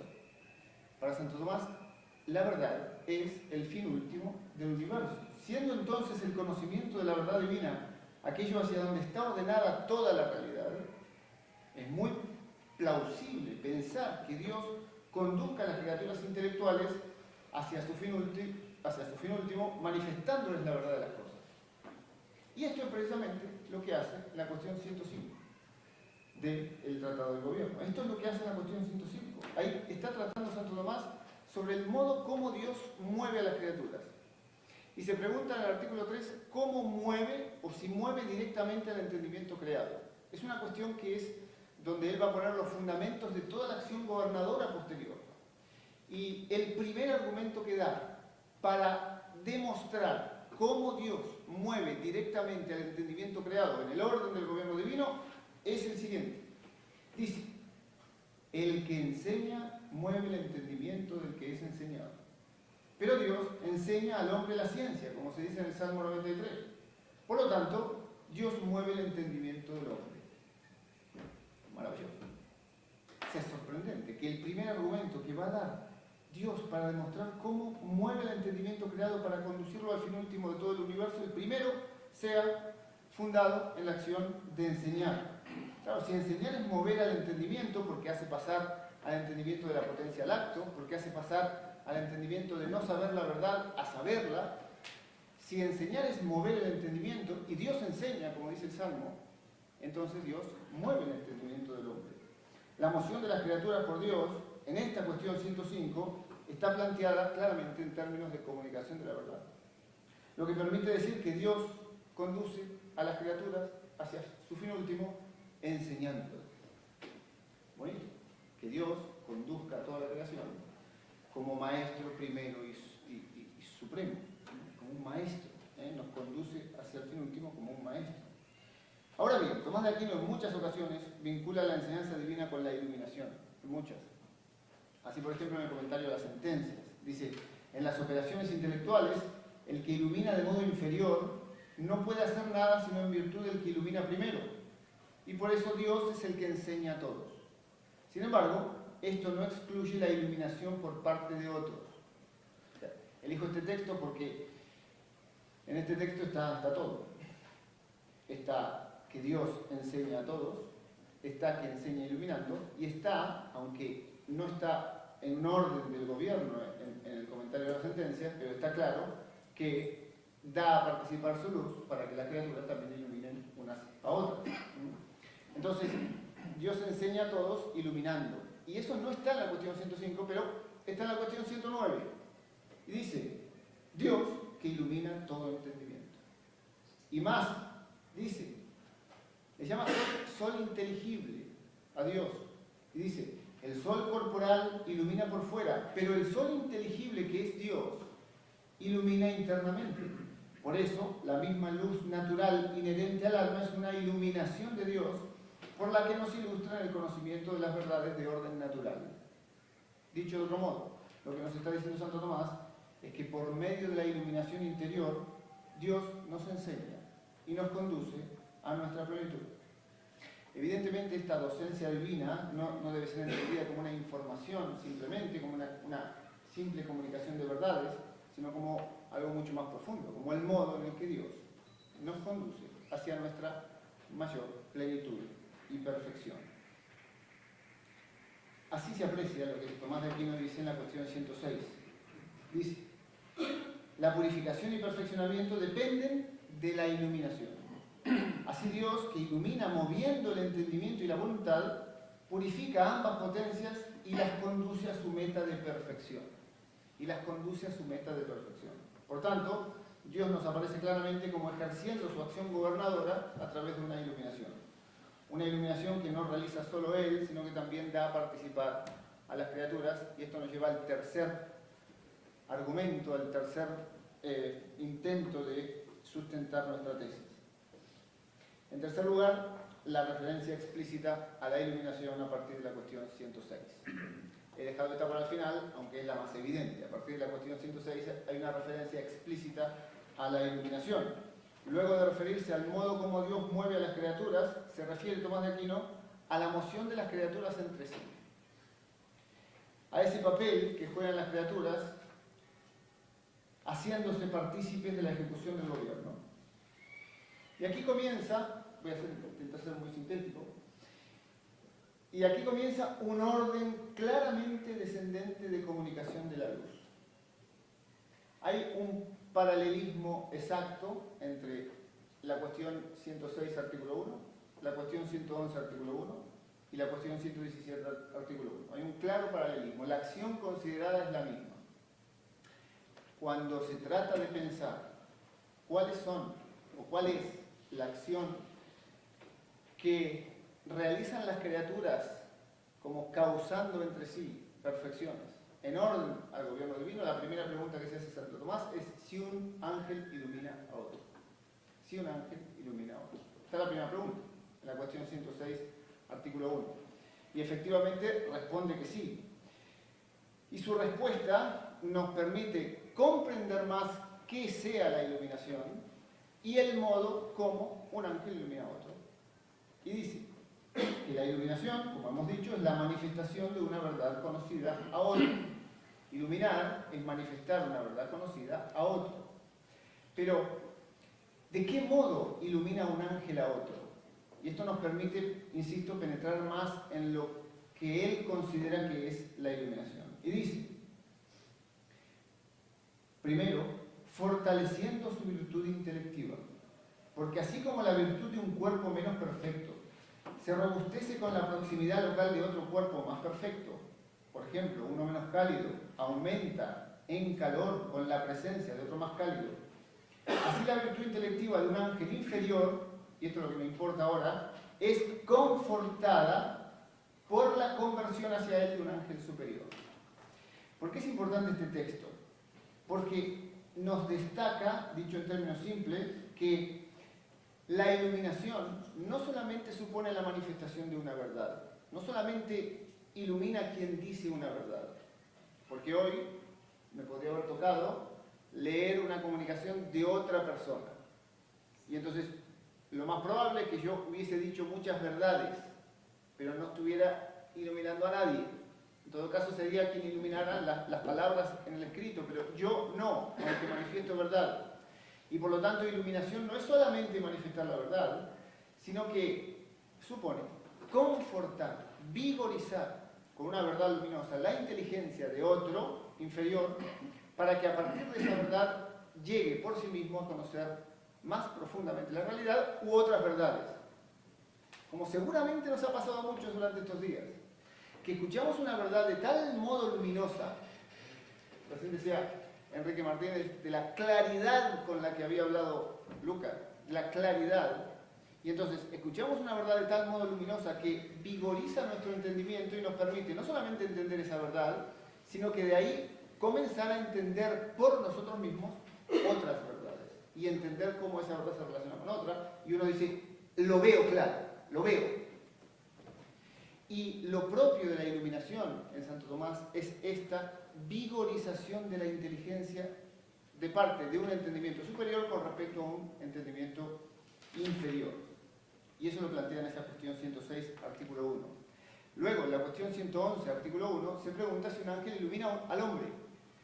Y efectivamente responde que sí, que los ángeles, como poseen una inteligencia superior a la de los hombres, los vigorizan, los refuerzan. Por eso hay que rezarle al ángel de la guardia, cuando uno estudia. Y finalmente, cuando toca referirse a la acción de un hombre sobre otro hombre, que uno esperaría que dijera si un hombre ilumina a otro, Santo Tomás se pregunta si un hombre enseña a otro y puede ser su maestro. Ha dejado de utilizar el orden de la iluminación, y esto puede ser un lío para quien intenta plantear el orden siguiendo la iluminación. No utiliza en la cuestión 117, artículo 1, aunque es la misma acción, no utiliza la expresión iluminar, sino que se pregunta si un hombre enseña a otro y es su maestro. La única referencia que se hace a la iluminación es que el maestro humano puede enseñar al discípulo confortando también su entendimiento, como hemos dicho que ha pasado hoy, para añadir inmediatamente, no mediante alguna virtud activa, como si el entendimiento del que enseña fuese de una naturaleza superior, porque los entendimientos son del mismo grado. Y entonces no puede fortalecer como lo hacen los ángeles, tal como dijimos que iluminan los ángeles, puesto que todos los entendimientos humanos son de un mismo grado en el orden natural. Es decir, si bien el maestro humano puede confortar, si bien el maestro humano puede reforzar, puede reforzar el entendimiento del discípulo, parecería que al no ser realizada dicha acción desde la superioridad del propio entendimiento no sería una acción iluminativa. Santo Tomás, al referirse in recto a la acción del ángel en el orden del gobierno divino, usa la expresión confortare e illuminare, pero cuando se refiere in recto a la acción del maestro humano, solo utiliza confortare y no utiliza la expresión iluminaria. Y esto puede ser, digo, un problema si uno quiere establecer que todo el tratado sigue la línea de la iluminación. Sin embargo, esto daría para mucho, pero voy a intentar sintetizarlo. Hay que decir que es muy razonable pensar que Santo Tomás, sin negar que el maestro humano ilumina a su discípulo, porque lo afirma en muchas otras obras, lo afirma explícitamente en muchas otras obras, prefiere no usar la expresión iluminar porque en tanto que la iluminación en su sentido más estricto supone, como dijimos, la superioridad del entendimiento del que ilumina, a la vez que la incapacidad de alcanzar por sí mismo la verdad manifestada por parte del que es iluminado, es decir, cuando un ángel superior ilumina a un ángel inferior, este ángel inferior no tiene manera de conocer esa verdad si no es porque se la han comunicado. El ángel inferior no puede conocer aquello sobre lo que es iluminado, no tiene esa capacidad. La única manera es que un ángel superior lo ilumine. De tal manera que poner el acento en la iluminación, en esta cuestión 117, podría ir en desmedro de la afirmación explícita que hace Santo Tomás de Aquino de la capacidad que tiene el hombre de alcanzar la ciencia por sí mismo. Claro, podría poner en riesgo el hecho de captar que la acción de la enseñanza no es como la del escultor, que modifica sin intervención del discípulo. El discípulo tiene la capacidad de adquirir la ciencia por sí mismo. Y por lo tanto, acentuar la iluminación aquí podría significar, dicho sencillamente, cargarse al discípulo. Y no. Y entonces, aunque y por eso creo que es el mismo lugar en el que está puesta la cuestión del maestro, esto es, el orden de la iluminación, lo que permite ver que efectivamente el que enseña comunica la verdad e ilumina la mente. Es decir, Santo Tomás mantiene la iluminación del maestro humano a su discípulo por el orden en el que está, porque claramente, como hemos ido viendo, hay un orden de comunicación descendente de la luz. Y termino.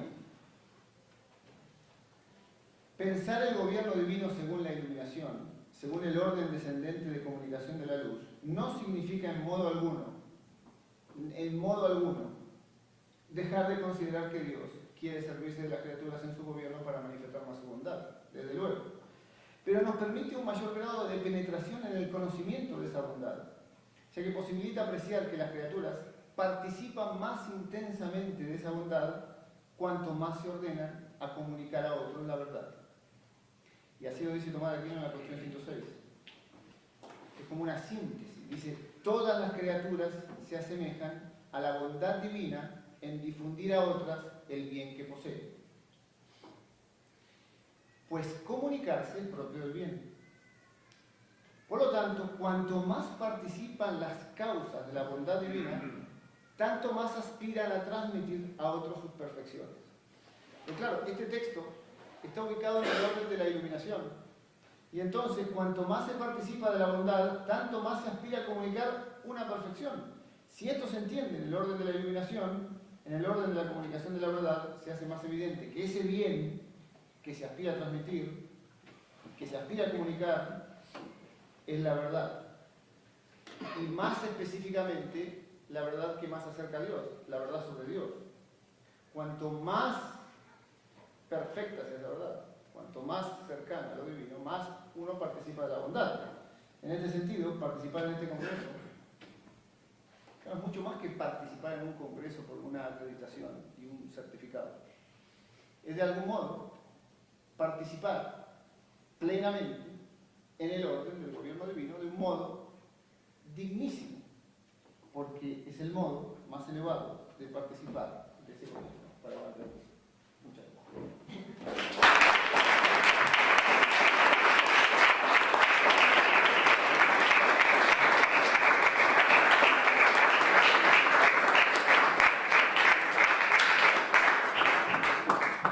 Me informa Enrique que el certificado está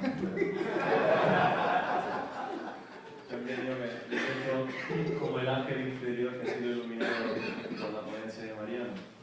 Así que muchas gracias. En el momento de las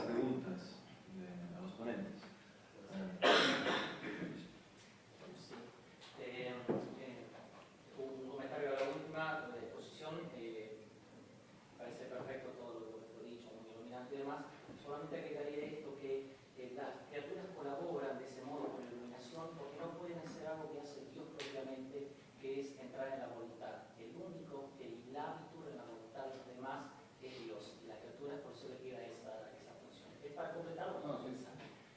La pregunta es a Javier, a Enrique, a papá de Javier también, porque es un acto de honestidad principal. Es distinto a lo que yo dije, para mí también puse la pregunta, simplemente constatar un hecho histórico, un hecho. Yo dije, está la objeción, que del acto no se incluye ni se excluye la comunicabilidad, y por eso hace falta un paso. Entonces la objeción, la pregunta, la objeción es esta, ¿no? Es todo lo que se dijo, lo que dijo Enrique, ¿no? Lo que fue dicho, supuesta la creación, todo es claro. Si no hubiese habido creación, todo sería igual en el amor de Dios, es obvio que eso compartimos, solo que no podríamos decir lo que fue dicho. Y con un supuesto, pero citado por Enrique, la mayor participación de la bondad divina es la naturaleza humana de Cristo, la encarnación. Y sin embargo, Santo Tomás, clarísimo que si no hubiese habido pecado, no hubiese habido encarnación, a través de toda la discusión después de otros, Santo Tomás es claro, y no hubiese habido esa mayor comunicación, entonces la mayor participación de la voluntad, lo cual complica dificultad. Entonces, el principio que yo lo escuché también del profesor y lo escuché varias veces ahora, y con tantas autoridades citadas, y por tanto no fácil que estoy equivocado yo, en esto es la comunicabilidad del acto, que fue manifestado como donación al antiguo. Que el acto se haya comunicado y que por lo tanto sea comunicable, perfecto, pero que del acto se siga la comunicabilidad, según mi entender, eso es el y en un momento entonces, termino por el argumento, en un momento fue dicho, bueno, si no hubiese habido creación, están estos textos citados de otros autores de la nueva autoridad, libremente el Espíritu Santo procede del Padre, aunque necesariamente sea libremente. Y el verbo no procede libremente del Padre. Una cosa es decir que hay dos versiones y que procede por vía de amor y por vía de conocimiento, pero libremente adjudicárselo al Espíritu Santo como procedencia y no al verbo, a mí me queda una cantidad, me queda grandísimos problemas. El verbo procede del Padre por vía de conocimiento, el Espíritu Santo por vía de amor, pero meter la palabra libertad ahí me queda grande problema, ¿no? Pero manifiesto simplemente mis dificultades, que probablemente sea profundizar en estas cosas.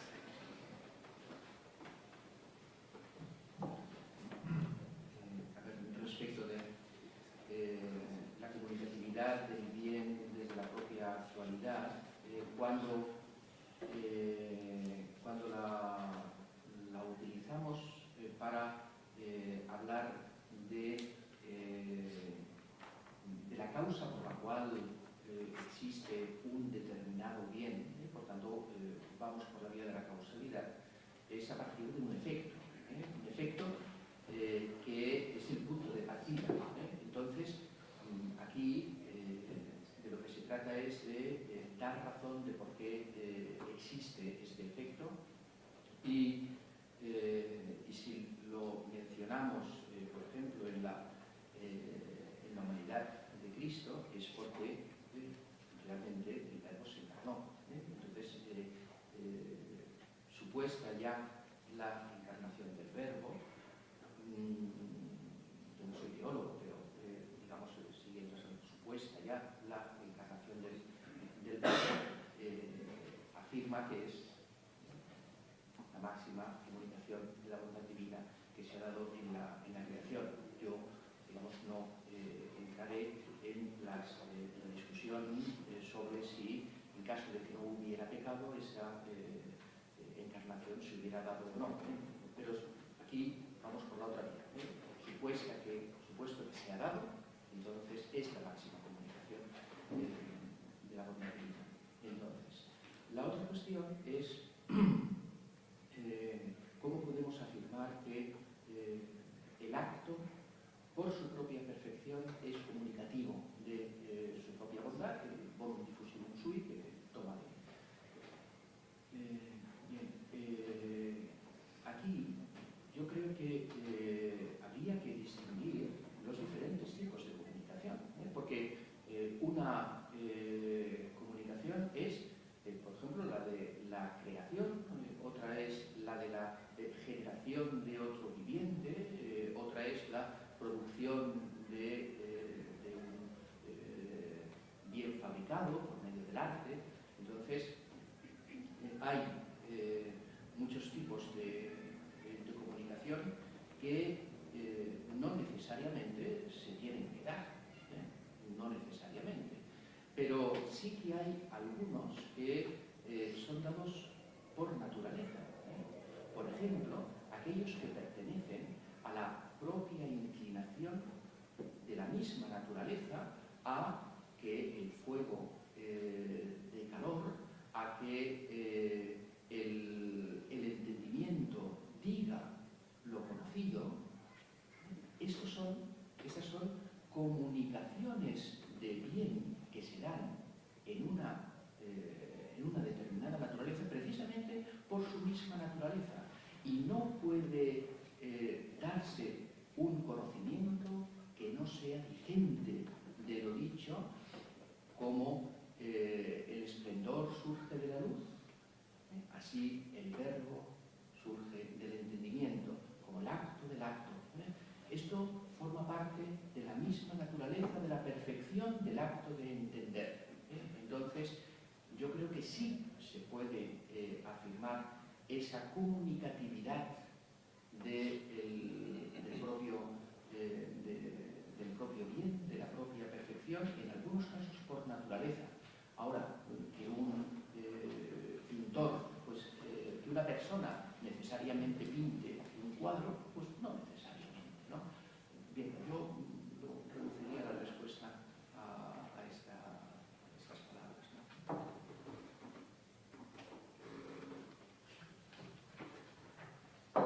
Bueno, yo también leer un texto de Santo Tomás y uno de Josep de Finans, que está citado. Es de la naturaleza de cualquier acto el que se comunica a sí mismo según que le es posible. Y hay muchos otros textos. A mí me parece que pertenece a la metafísica de Santo Tomás el decir que el acto se comunica de suyo, por sí mismo, en tanto que acto. Esto, claro, plantea dificultades, y por eso, por ejemplo, hay un texto con el Querer entre l'agir de Josep de Finans que dice, mi francés es pésimo, pero le principe de la diffusivité de l'acte ne doit pourtant pas être compris comme si l'être en tant que tel comporte une exigence de diffusion, car alors il faudrait introduire cette exigence dans l'acte pour lui-même, et ainsi périrait la liberté de l'action créatrice, périrait la misma acción creadora. Et périrait aussi la transcendance de Dieu, car tout émanatisme, dès là qu'il exauce l'existence du multiple à la nécessité de l'une, fait dépendre des choses la totale intelligibilité de leur principe. L'acte, en tant que tel, est participablement son aptitud a se comuniquer en razón inversa del perdón qu'il émane. Es decir, que hay como reduce la comunicatividad del acto a la aptitud de comunicarse, que es apto de comunicarse, pero no se comunica en total como acto, ¿no? Necesariamente. Entonces, este es, bueno, la comunicatividad del acto, que hay en muchos textos de San Tomás y que muchos de Finans reduce a la mera aptitud, no se deduce, o sea, yo creo que no se alcanza por el hecho de la creación, es decir, porque Dios ha creado, entonces, pues, de facto se ha comunicado y por tanto es comunicado de sí, sino que se deduce o se llega a él por la misma naturaleza del entender, o sea, por la misma naturaleza de lo que es la naturaleza intelectual. El pensamiento que se piensa, en el momento en el que se, digamos, lo que es cuando se concibe lo que es el entender, se comprende que el entender es una concepción. Para Canals, para Francisco Canals, el hecho del conocer, que necesariamente es comunicativo de sí en un verbo, es algo que se alcanza de razón y se puede llegar, digamos, según Canals, racionalmente a decir que en Dios hay un verbo, un término entendido, aunque no podamos, sin la revelación, decir que ese término entendido sea un subsistente personal. Eso sería de revelación. Pero decir que hay un término entendido podría alcanzarse racionalmente, porque pertenece a la misma naturaleza de entender el decirse, la comunicatividad. En el mismo verbo se concibe, en la misma concepción se entiende. Entonces, a mí me parece que la comunicatividad del acto es la que da razón de todo este dinamismo de lo que es el subsistente espiritual. Y en la línea apetitiva, y de ahí pues a la segunda parte de su pregunta, tanto el Verbo en Dios como el Espíritu Santo proceden necesariamente, desde luego, es decir, los dos proceden necesariamente. Ahora, del Espíritu Santo decimos que es libremente porque la libertad pues designa esta como posesión en la línea apetitiva, que en el Verbo no se significa, porque no se significa el apetito, el amor, sino que se significa digamos, el que Dios se entiende a sí mismo en un verbo, es el Dios entendido, el verbo. En cambio, el Espíritu Santo es el Dios amado, y en cuanto a Dios amado, como línea apetitiva es por libertad. Entonces, la libertad designa no el poder no hacer algo o el poder no ser, sino el poseerse a sí mismo vitalmente como apetito, como amor. Entonces, por eso se le indica al Espíritu Santo que, igual que el verbo que procede necesariamente, procede libremente porque es dado. No sé. Tenemos que dejarlo aquí. Bueno, y es magnánimo, sí. No sé.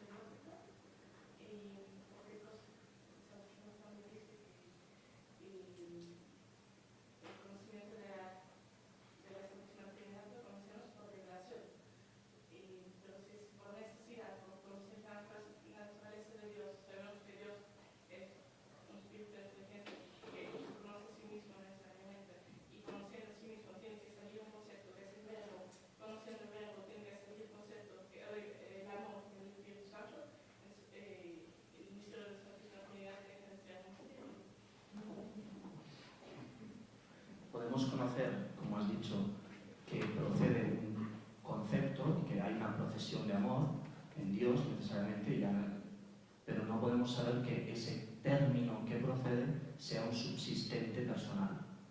Y igual que en el ser humano sabemos que hay un concepto y sabemos que nuestro conocer es conceptual y hay un verbo, algo entendido, que es distinto o sea, que procede del entender, y en Dios pues eso es perfecto, no podemos como de ahí deducir que por la oposición de relación que no añade nada es una relación subsistente y es un ser personal, que es la explicación que supuesta la relación da Santo Tomás, pero que ese término entendido, ese Dios entendido, que en Aristóteles es entendimiento que se entiende, tenga subsistencia personal, eso es de revelación.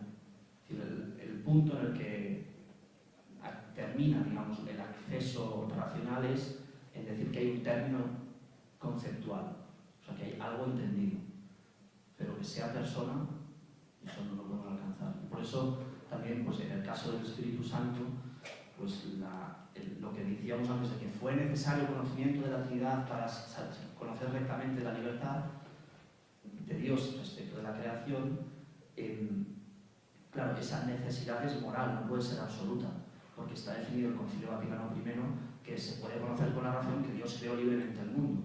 ¿Cómo podemos saberlo? Yo pienso, que es la pregunta que he hecho al final, que pienso que es porque podemos acceder racionalmente a conocer que hay una procesión en Dios, una procesión de amor, pero no podemos saber que esa procesión de amor es un subsistente personal, es decir, que aquello que procede por vía de amor como don sea una persona. Eso no lo podemos saber, pero que procede algo, sí, porque incluso en la misma experiencia de la psicología humana hay un verbo entendido, una procesión de amor.